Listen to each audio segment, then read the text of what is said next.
you're having a crisis and you went to YouTube to look up at it and you found my video on the 6 stages of a midlife crisis, and you recognize the 6 stages, but you're way too young for the time frame of a midlife crisis. Maybe you're in your early 30s or your 20s, or maybe even you're still a teenager, but you recognize the 6 stages.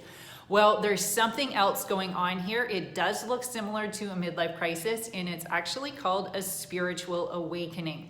And the stages look very similar, but there's actually something different going on.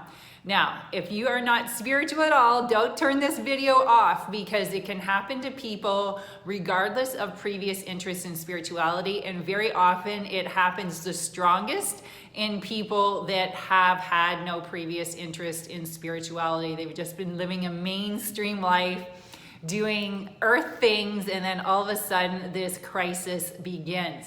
And this is happening to a lot of people these days, which is why I'm making a video about it, because I get comments almost every day on this channel about that. So hi, my name is Kira Lescu, and I founded the Eagle Institute to help leaders with meditation solutions to improve their lives. And on that journey, I've had multiple things that I've had to deal with, including spiritual awakenings and midlife crisis. And I teach a number of different meditation techniques for different applications, as well as healing techniques to help people get through the tough stuff in their life. I had my first spiritual awakening at 17. I was a competitive athlete, and I just had a whole bunch of success, which was bringing me up to the next level. And it triggered an identity crisis in me. Was I worthy of it? To be truth, I was afraid of the success, as crazy as that may seem. And the reason for that is I felt really uncomfortable standing out, and I was getting a lot of negative pushback from the people around me that I was now beating, such as my teammates and people that I regularly competed against. But this was actually irrelevant. This was just an outward manifestation. It was the inward journey that was relevant, and that was the spiritual awakening. And for me, it was about going into and understanding and coming to terms with my own worthiness, and feeling like I could have the things I wanted regardless of how the people around me were reacting. That was the real spiritual awakening. Now, I didn't have a lot of skills to deal with this internal struggle at 17 years old. And it didn't really matter whether I performed at the level I was capable of, or I kind of wimped out or avoided doing what I was capable of.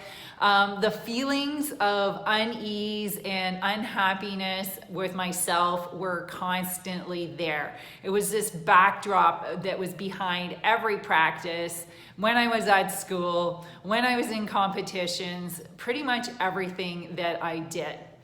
And lots of people were really mean to me, and I took it personally, and I started to withdraw into myself more and more to try and avoid the pain.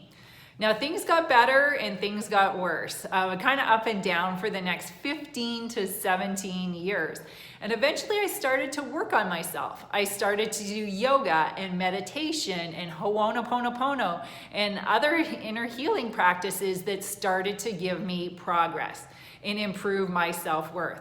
Now, modern psychology did almost nothing to help me with this, and I had exposure to world-class sports psychologists at the time, which should have been able, if psychology was the answer, I had the people around me that could help me with that. Now, there's some really good things that I got out of working with sports psychologists, especially understanding that some of the coaching behavior that I was exposed to was abusive, and it helped me to change my thoughts and focus a bit, but it did absolutely nothing to help me with my inner feelings or lack of feelings of self-worth. Psychology works on the mind, and awakening, like I experienced at age 16 to 17, is a heart issue.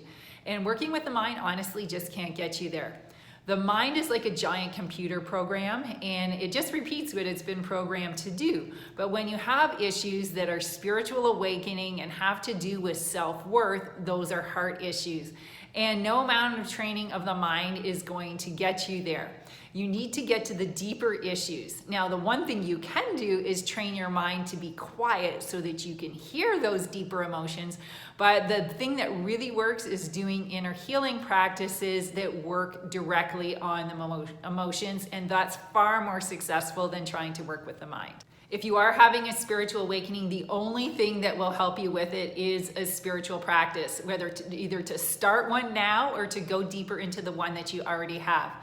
Now, spiritual awakening is always about, do you feel worthy of unconditional love from Source? And that is a lot of love, because that love never fades. It doesn't come and go. It's always available for you. The thing is, you have to eliminate all your unconscious beliefs and patterns and heal anything within you, whether it's belief systems or traumas, so that you can experience that unconditional love now, and if you practice enough, eventually all the time. And that is entirely possible for you if you practice.